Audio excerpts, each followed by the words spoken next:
Hello, everybody, and welcome to Taking Control, the ADHD podcast on rashpixel.fm. I am Pete Wright, and right over there is Nikki Kinzer. Hello. Hello, Pete. Hello, Nikki.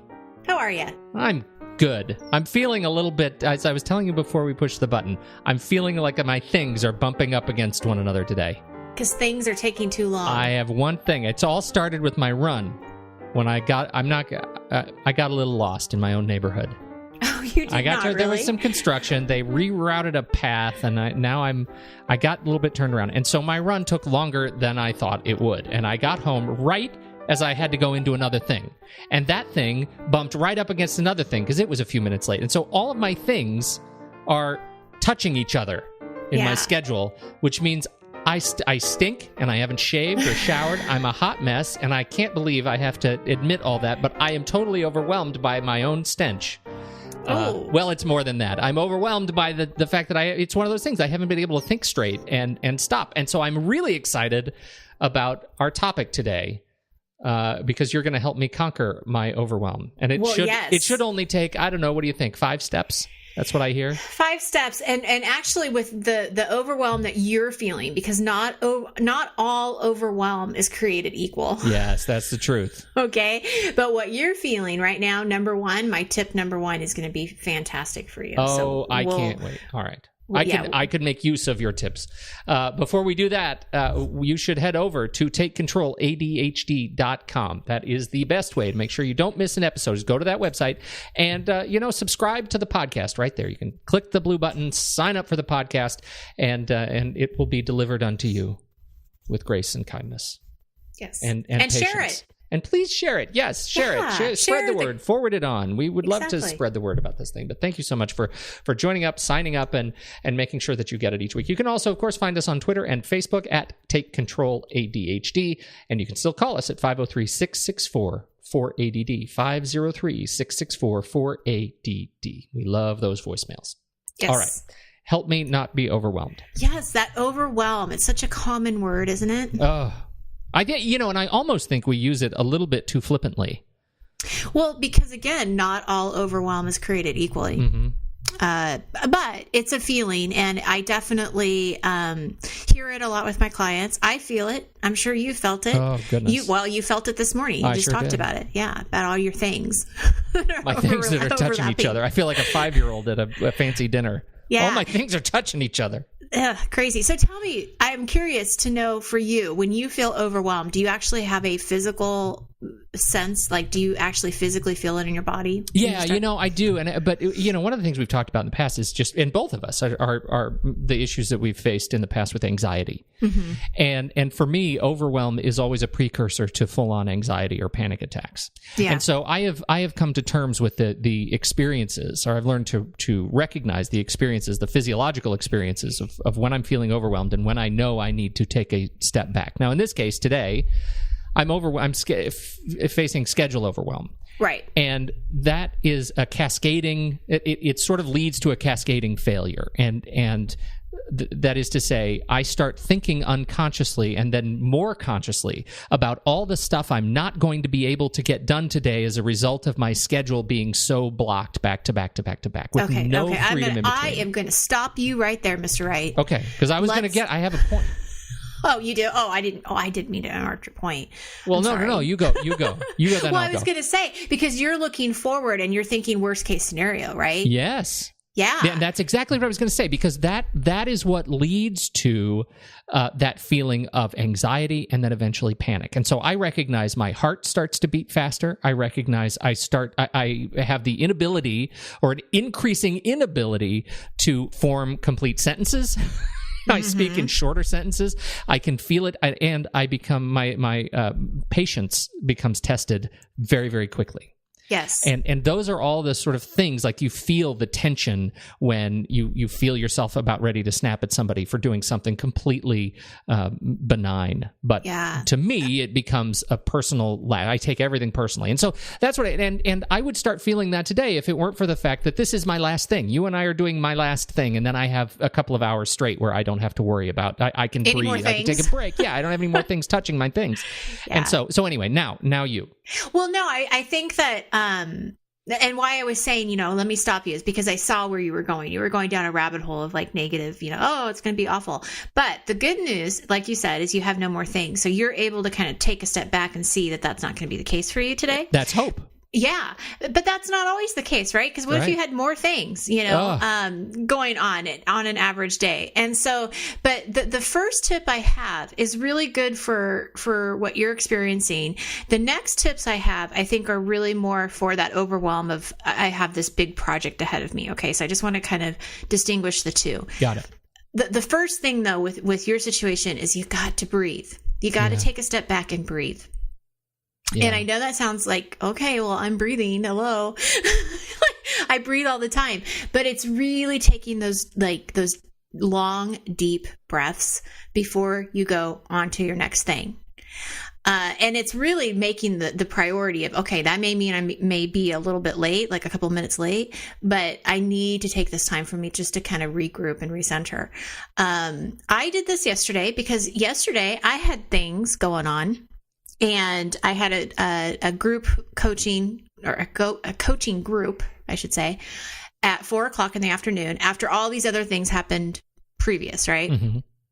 But I really wanted to be in the moment with these folks, and I really wanted to give them my best. I knew in order to do that, I had to kind of take a step back and not meditate, but just take a couple of deep breaths and just recenter. Mm-hmm. And I think that's an important word. And I think we, sometimes we write off that the word meditate or meditative as being a little bit frou-frou. But the truth of the matter is, a meditative breath is one that is completely filling, right? You kind of visualize it filling your head and your chest and your limbs and just let it sort of course through you and getting good at that and getting good at that experience is one of the things that allows you to sort of reset physiologically. I find that if I get good at those breaths and taking that kind of 2 minutes, that I can do a little bit of an instant recharge that might buy me the next hour. Well, and what it does too is I think it brings you back into the moment. And again, it's that mindfulness then, because then it brings you back into what I have control over right now is this moment and what I'm going to do next, not what's going to happen this afternoon. Yeah, exactly. And when we're in that panic mode, we're thinking about how late we're going to be this afternoon, or are we going to miss something or whatever. And so it takes you back into the moment that you have control over. And that's right now. What do I need to focus on? What do I need to do? And for me, it was so helpful because then I could go into that call and really be present with them and not think about all the things I had done that day. Yeah, right. Exactly. So that, I think, number one, breathing, taking those couple minutes just to kind of stop yourself and take those long, deep breaths really can make a difference on the degree of whatever overwhelm it is that you're feeling. Now, the next few tips I have, I think, are really more for, gosh, I have this big project, Pete, and I'm so overwhelmed. Mm-hmm. Like, I don't know where to start. I don't know what to do. So you know what I'm going to do? Nothing. Yeah, right. I'm going to stall. I'm going to do everything else that seems more important than this project. And because it's too much for me. And so my second tip after you take that deep breath is get a second opinion. Have you ever thought about that? Oh, yeah.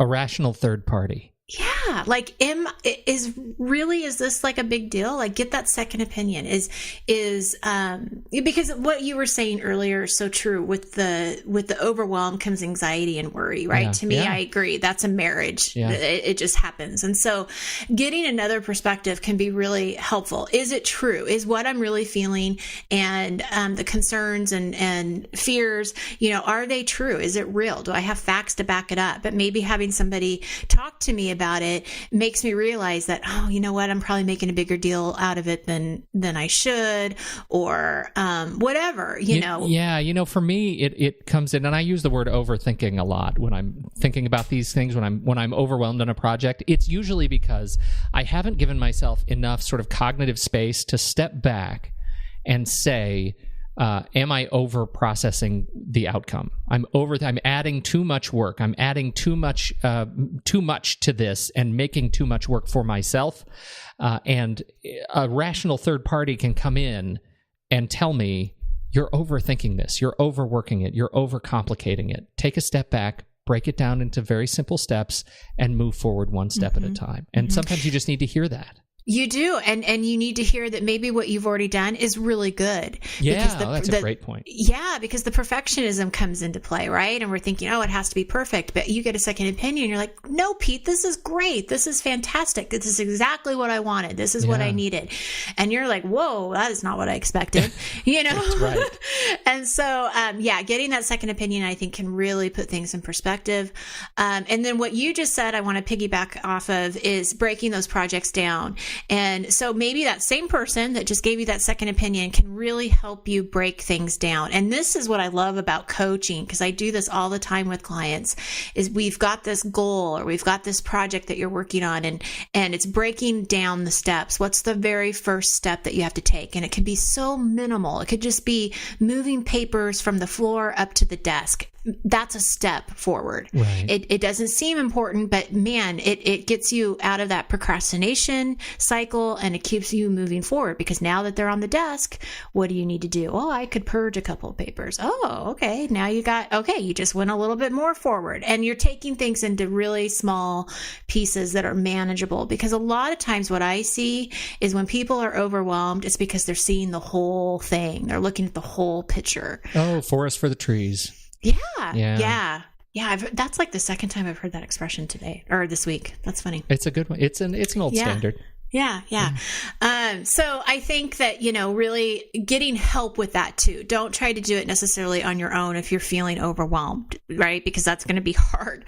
But get that help to help you do that.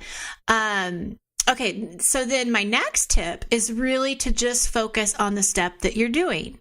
So even though maybe you've planned out the steps, maybe you've only planned out the first 5 steps, whatever process you need to do to make it work for you, only focus on what it is that you're doing right now. So again, staying present and mindful of just what you need to do right now, and not worrying about everything else that needs to be done.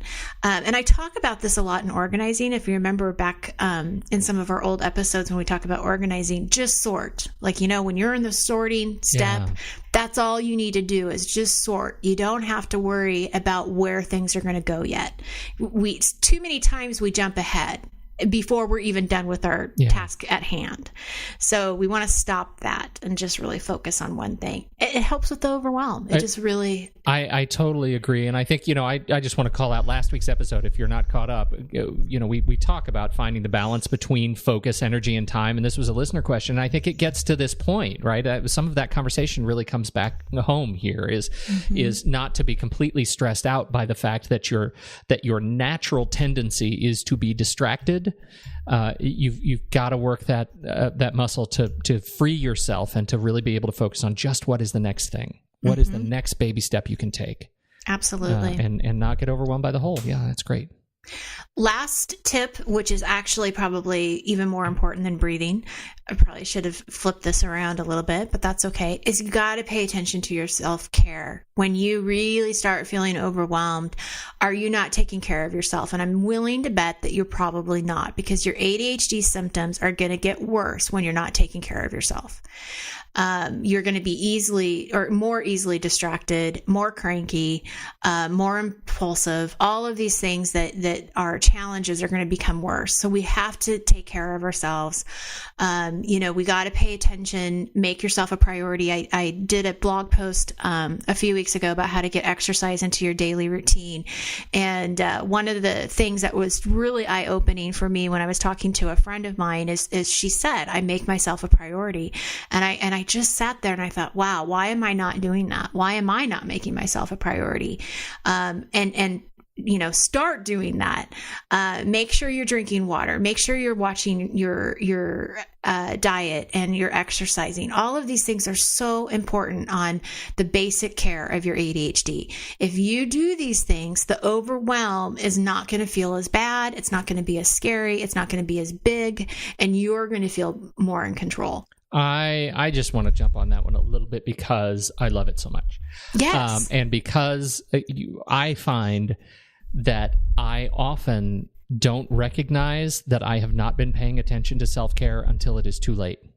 Yeah. And my wife comes to me and says, you're snoring at night again. That's a leading indicator for me. When I start snoring at night, it's because I have eaten too much sugar and I wake up grumpy the next day. It's very difficult to get out of bed. And when I'm not getting restful sleep, everything else starts to fall apart. And sometimes it's not even very slowly. Sometimes it's not a gradual decay. Sometimes it's just that day, I am done. I can't focus. I can't look at people. I can't talk.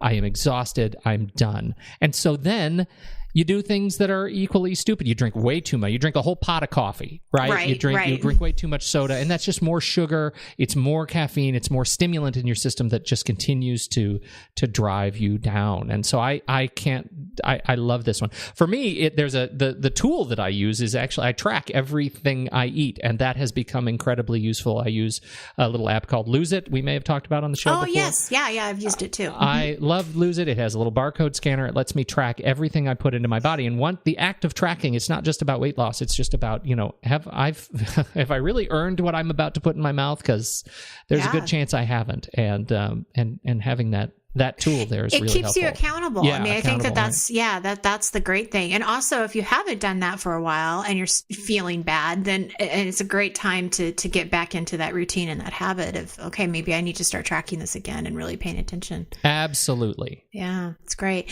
Well, this is just 5 different ideas. I know that there are lots of different ways that people conquer their overwhelm and their stress, and I would love to hear from you. I know Pete and I will share your stories. We'll put you on the air if you want to leave a message or send one of us an email or whatever. But I think that the more we talk about this and give more ideas out to people, more people are going to benefit, and that's what we want. That's right. So call us, email us, find us on Facebook or Twitter. Once again, we are at Take Control ADHD on those 2 platforms, but 503-664-4ADD. How do you address overwhelm in your life and keep yourself calm and grounded? Very important stuff. I think that's it. I think that's all we have for the news. It is. All right. It is. Thank you, everybody, for downloading and listening to the show and for subscribing at TakeControlADHD.com. On behalf of Nikki Kinzer, I'm Pete Wright, and we'll catch you next week on Taking Control, the ADHD podcast.